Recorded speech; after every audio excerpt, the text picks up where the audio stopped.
Hello YouTube and welcome to the Psytrance tutorial number 2. In the last tutorial, the first one, I talked about how to mix the kick, the snare and the bass together.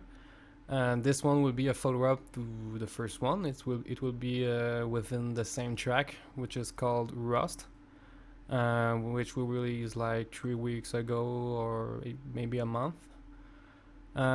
It will be fairly simple. I will walk through the track and will show the interesting stuff that I did. The goal here is to really just talk about mixing, phase issues and stuff like that. And then in future tutorials I will talk more about how to make some sounds. By the way, by request, the third tutorial will be about how to use Kick2, which is my favorite drum VST right now. I think it's simply the best, and I use it on every track since Rust actually. So yeah, I have a list of things to talk about, but it will be mostly a walkthrough in the track. So here's Rust.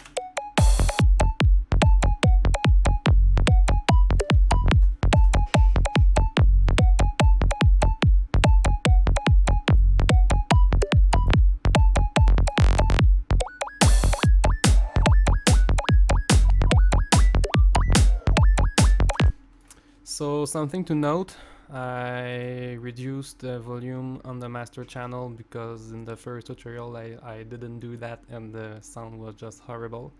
And I don't want to do editing on the videos because I'm that lazy. So I'm using a software called Open Broadcaster. So it's like a stream, but I just record. I used to have a Twitch account. I might go on Twitch again in the future, but for now I'm just recording at home like this. And I turn off isotope ozone, which is the mastering process, because otherwise the project was way too laggy and it was impossible to take this video. So yeah, in the first part of the track it's fairly simple, and most of the magic behind it is what we talk in the first tutorial, which is kick and bass solver. I have this channel over here, which is the kick and bass solver channel, but something to note is that I put pretty much everything in this channel except for like the hi-hats and super high frequency stuff. Everything else is going in kick bass solver, which is a reactor plugin made by Infected Mushroom. So if you want to see how to use this, just watch to the first video, but it's really simple to use. It's basically an EQ, and each time the kick plays there's a MIDI note that sends information to reactor and that remove the bass information. So it sounds super great. You don't have this compression effect. If you want compression in your style of music, well, that might not be what you really want, but in Psytrance, where we want everything to be clean and perfect every time with no compression effect, kick and bass solver is really the theme. There should be something interesting in the second part, which is here.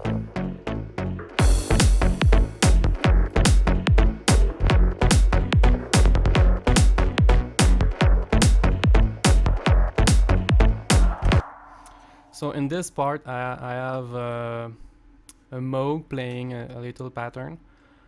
We'll try to find it in the mixer.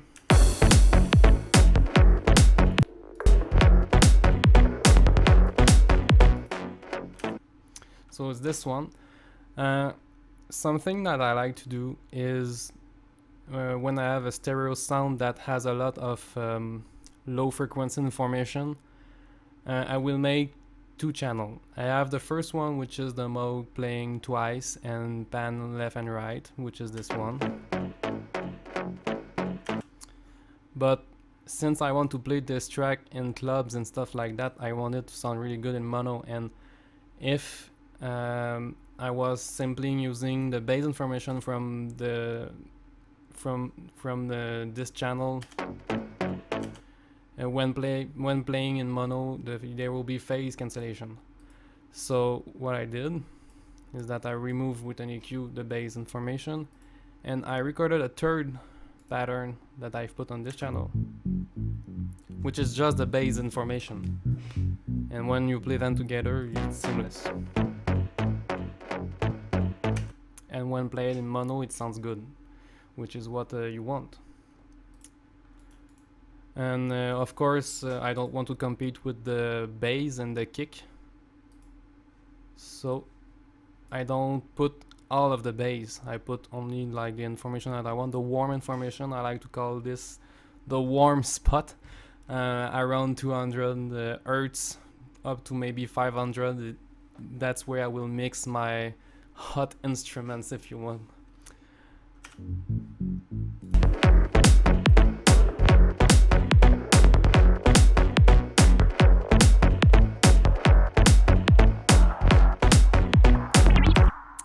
So yeah, something to note is that when mixing at this point, I will take the live VST that I was playing, and I will render it in Wave, and then I will process to mix it. And when I'm mixing, I don't want to change the sound very much. So if you have a sound that is not really great or not so good in the saturation of the track, most of the time you are not going to be able to mix it. You are not going to be able to change his tone to make it fit the track. It should fit the track in the beginning. These are stuff that you're doing when you produce the sound. Once you mix, I take into account that the sound is good, that the sound is mixable, if you will. And most of the EQ that I will do will be really simple EQing. They are going to be EQs that only remove a certain frequency area to make some space for something else and stuff like that, like you saw for the Moog. But there were more complex EQing probably to this Moog track when it was actually in MIDI. But at the mixing stage, I keep everything simple.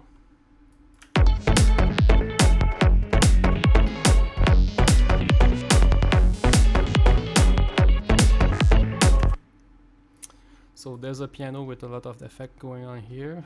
Maybe we can find it.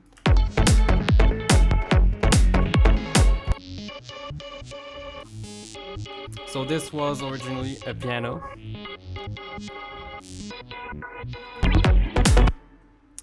And what I did is that I used the I Wish, that's why it sounds like this. It's if I remember correctly, it's a mix of I Wish and a reverb, and it's simple as that. And in the future I will talk about I Wish.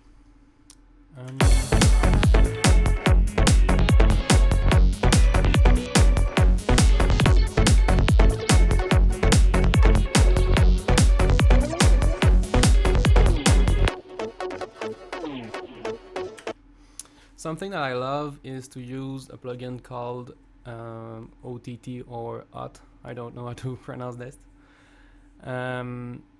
It's made by Steve Duda, I think, the same guy who made Serum. It's pretty much my favorite compression plugin because it's a absurd compressor. It's not something that you want to use if you don't want your stuff to sound uncompressed. I don't know. It's a compressor that is really good for producing a sound. If I don't know if this is a great example.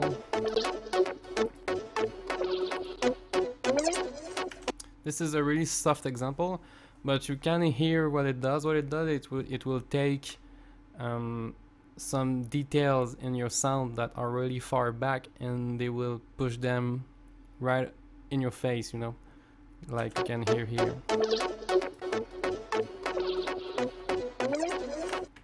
But there are more aggressive examples in the future in the track, and I will show them to you. Simple EQing, like you can see. In this case, I didn't want the sound to compete with the higher range, especially the one that is in the center, and what I really wanted to do is to put more information in the hot area, in the 500 hertz area in this case, and it just adds a little something. In the past, I used to put way too much high frequencies on pretty much everything, and like my music was like super razor sharp, and with time I learned that most of the good stuff is happening around 500 hertz. When I want to add details, I add them around this area, and only really the main stuff will have super high frequencies.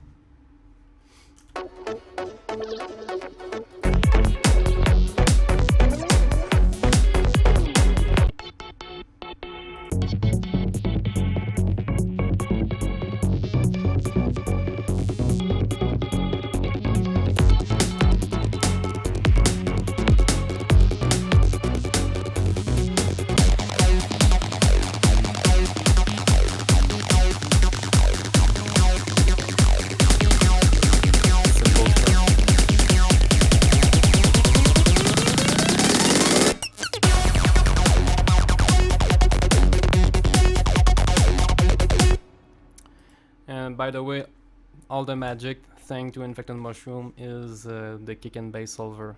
Like I said, I put everything into it. If we look at the 303 that is playing right now, it is not going into the channel because it is a render, and when I rendered it, it was going into the channel, which is important to note. But yeah, before the render, the 303 was going to this into this kick bass solver, and yeah, this create all the space that you really need. And like I said, if your sound sounds good, it will mix like butter. And really simple EQ here, and probably that if I remove this EQ, it doesn't change really much the sound, like you can hear. So yeah, mixing is really about simple stuff and about choosing the right sounds. Like in this moment right now,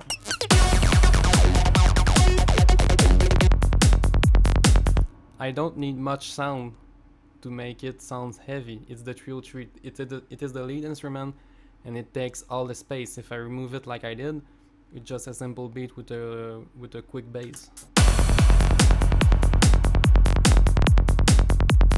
Super simple stuff. So in the past, something that I was doing was to have like 3000 channels playing at the same time, which is completely absurd, especially in a moment in the track which you want to be simple because you want people to dance, and the more complex your music is, the less people are dancing. So I try to keep things simple, and when I have like 10 channels of synths playing at the same time, usually most of them are playing quite the same thing in the same range of frequencies, and even though I switch from one to another, I guess the listener thinks it's pretty much one instrument, you know. I don't have like so many patterns playing different stuff at the same time at different frequency levels, or I don't know. So I really try to keep things simple, and when I do that, since I do that, I really think my mix has got really cleaner. By the way, you can see English is not my first language, so I'm sorry about that. If you speak French, please watch the video in French, it will be much better. So let's continue.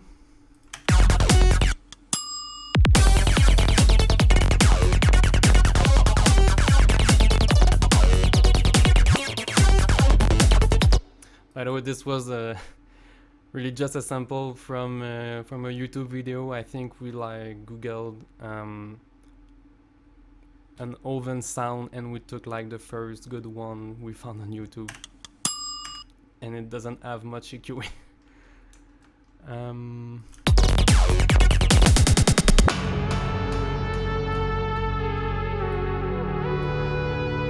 There's a good example of what I just talked about in like a minute in the track.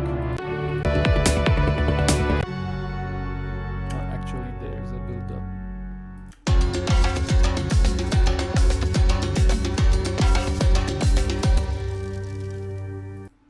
Oh yeah, here there's a good example of why I love the hot compressor, and I think it's just amazing.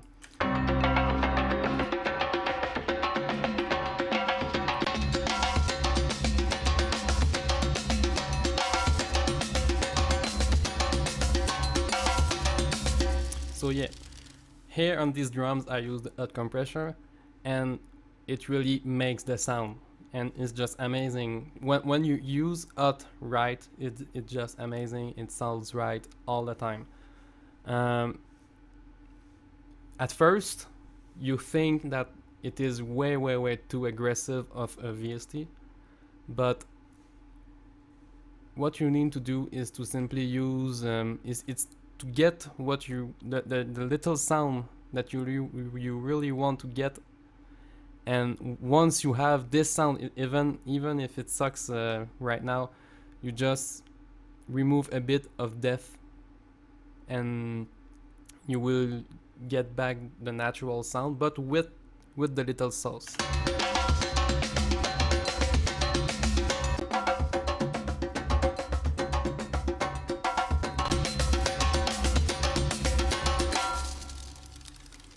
So yeah, it's completely unnatural, but in this track it works.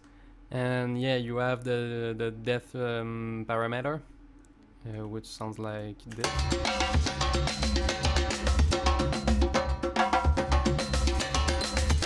So I just got the little sound of compression that I wanted, and once I found it, I simply removed a bit, got back a little bit of the natural sounding drums, but with the sauce.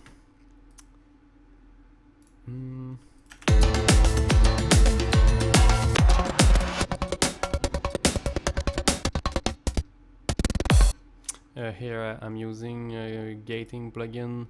Again, I think it is done by Infected Mushroom. It is a reactor plugin. Does it open? Yes. I say I think because there's an Infected Mushroom skin, but I'm not sure if it is someone from the Infected Mushroom farm who did it and just put a skin on it. I really don't know. But yeah, it's just a gating plugin. And it gives you this effect.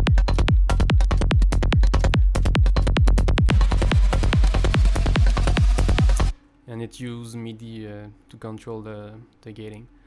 Here's the good example of having two really different sounds playing at the same time, but you kinda hear just one layer.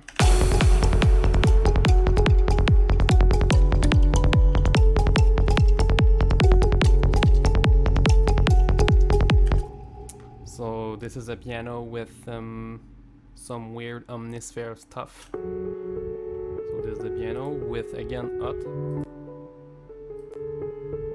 And I love compressed pianos. I use them a lot. And then you have this with again hot. Hot really helps to make the track really louder without a lot of effort, you know. You put hot, you get a good sound, and you have a louder track, which is all you want. And that is because when I use hot, I use it a lot on the higher frequencies, and it seems to be working a lot with frequencies in between 2 kilohertz and 5 kilohertz. And by the way, this range is the range at which your ears are most sensitive. So if you have a lot of compression going on there, if you use them right and musically, it will really help the mix to sound louder. And by the way, I can put back the mastering chain, and not much will change. Let me. It lags, but the sound isn't much louder, and this track is really loud. I compared it with the latest Infected Mushroom tracks, and it's quite similar. So it is really about mixing, and not only about mixing, but about every step in the production is super important to have a loud and clean track. You cannot mix bad sounds. Sounds must be good, and you cannot master a bad mix. So it's really little steps that are all very important to make your final big track. And I like to have almost nothing to do in the master chain. I do almost nothing. I talk a bit about this in the last video, but I can show it again. There's a bit of lag.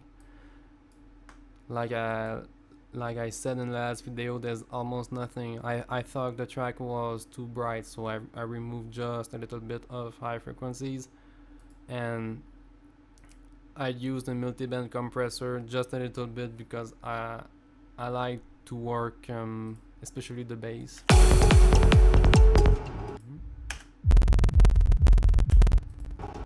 But I don't do much.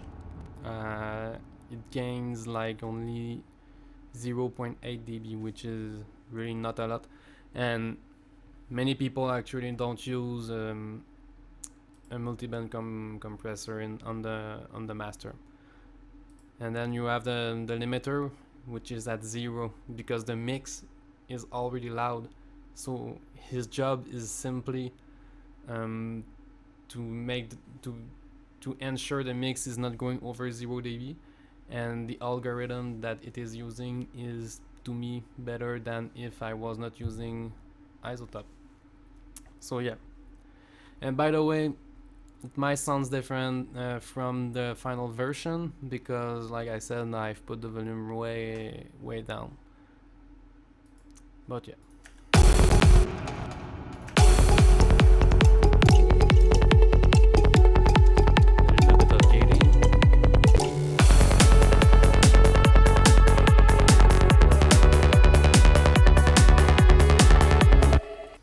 So yeah, the most important thing too is so that your instruments all have their spot.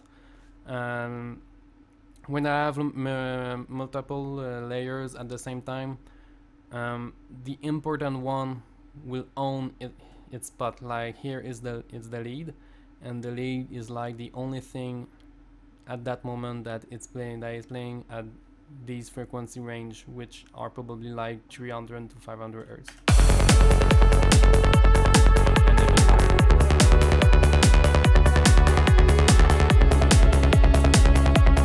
And the bass also is a lot louder than everything.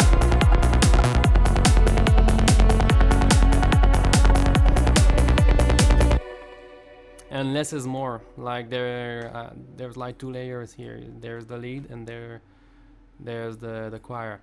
When you have a lot of stuff, it can sound cool, but if it's like for 8 minutes long, your ears will get tired. And I try to keep the super complex parts short. They sound good, but they're short, and it's just a good relief when you get back to something simpler.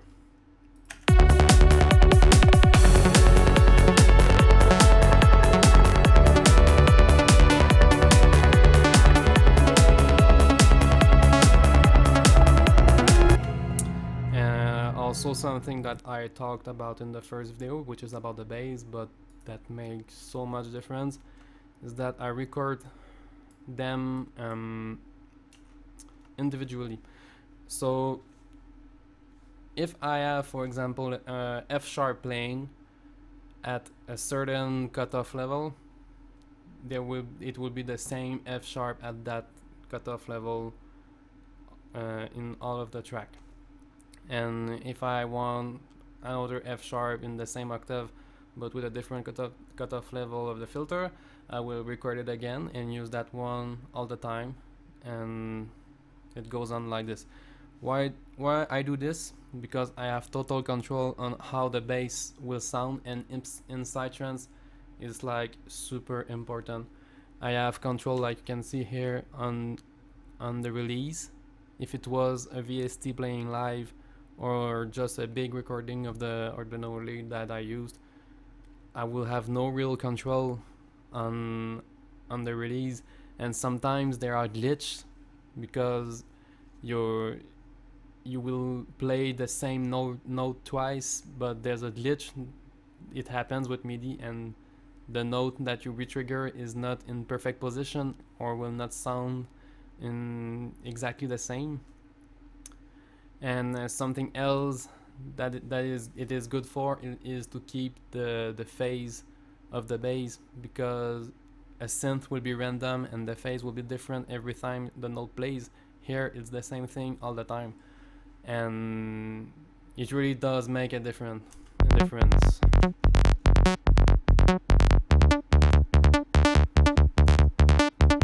It takes some time to do, but what I've learned is that it is really worth it, especially if you're going to play this in clubs and you really want your bass to punch people in the face just like the kick and the snare are doing.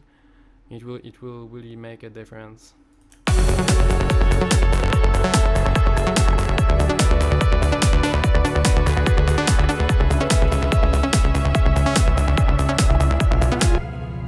Something else that is important, I think, to do is to mix in mono. When I'm doing arrangements and I really want to feel the track and how it sounds, I will play it in stereo, and I will pan the stuff and all, because the stereo image is really important too. But when it comes to taking big mixing decision, or just to make sure it will sound good in a club, you really have to play it in mono. I'm using a headphone amplifier by PreSonus called the HP4. It really works for us because I can take my Focusrite Sapphire 6, which is my audio interface, put it in the HP4, and then the HP4 goes to the speakers, and that's a through, and the sound is go as is. And I can connect 4 headphones, so it's good for us when we produce during the night. But yeah, there's a button on this, and it puts the signal and even the speaker signal in mono. So it's super easy for me to just play the track, push mono, and the track is in mono. And I cannot show you how it sounds right now because it's analog and after the Focusrite Sapphire 6. But yeah, find a way to listen to your mix in mono at any time when you produce. It really helps, and it really makes a difference again, especially for the bass, for phase issues. And really there's no magic VST. There's nothing that there's no magic VST or technique that you can use to remove phase cancellation. It's really about the sound you're producing. Record the sound a couple times, choose the best parts that fits with the rest of the track. And I mean, there are some stuff really, if you have just a little problem, you can take something and move it a little.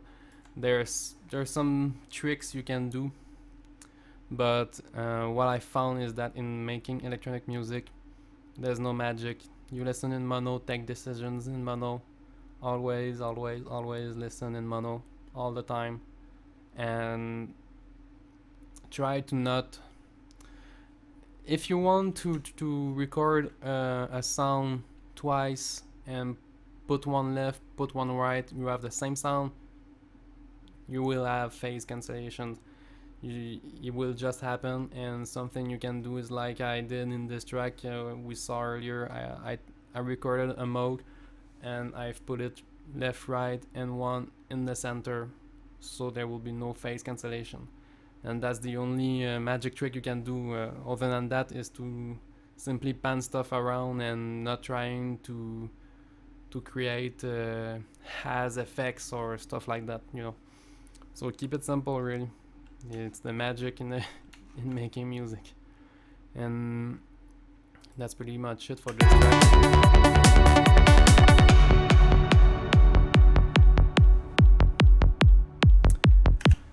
So yeah, that's the walkthrough on Rust, and this video was way longer than I thought it would be. It's always like that. Did I say everything I wanted to say? I have a word on the second screen. Yes, something that is important, even though you have the kick and bass solver going on pretty much everything. Something really good to do is for each track, like for example the lead, if it's playing during drums like kick, snare and stuff, remove everything below 80, 100 hertz depending on the root key. You are already helping a lot the mix, and the kick bass solver has much less job to do. And by the way, the kick bass solver will solve everything with the kick, but you have a bass going on, so if you want to mix stuff with the bass, well, you have to remove bass from everything before going into the kick and bass solver. Yeah. Is there something else? Nope, that's pretty much it. Something that I haven't done in this track that you can do, but it applies to bass too. In FL it's hard to see, but yeah, in FL it's not so good. But if you are using something like Cubase, you will see it better. What I'm talking about is when you have, for example, vocals and you want to compress them, well, something that is good to do before compressing is to cut each word, and the one that you think are too loud, you remove a bit of amplitude, and vice versa. If you think it's too quiet, make it louder. And in FL, it's hard to see because the visuals are not as good as in Cubase for audio. I recorded the bass from the Nord, and I've normalized everything, and if one was not as loud as the other, I will adjust the volume here. So before compressing, it's pretty much already compressed, but in a natural way, so the compressor have less job to do, and there will be less stress. If there's a big change in amplitude in the compressor, suddenly you will hear the compressor, and if you want this effect again, that's good. But if you want everything to be super clean, super sharp, and super natural, it's a good idea to cut stuff and that have a lot of difference in amplitude over time, and just adjust manually before going into the compressor. So yeah, that's pretty much it. I hope this helped somebody. In the next one, I will talk about fun stuff. I will talk about Kick2, and you can always ask me some requests. I already have a list. People on Reddit too gave me a request, and yeah, Kick2 in the next one. And I have a few lead that I want to show you in the other tutorials. I think having talked about mixing in the first two is really a good start for somebody that is just beginning, but in the future I will get into more complex stuff. And yeah, if you like this video, thank you very much. You can like it, share it, subscribe for future videos. Check us out on SoundCloud, Facebook, Instagram. Check out Asymmetric. And yeah, have a nice day. Thank you.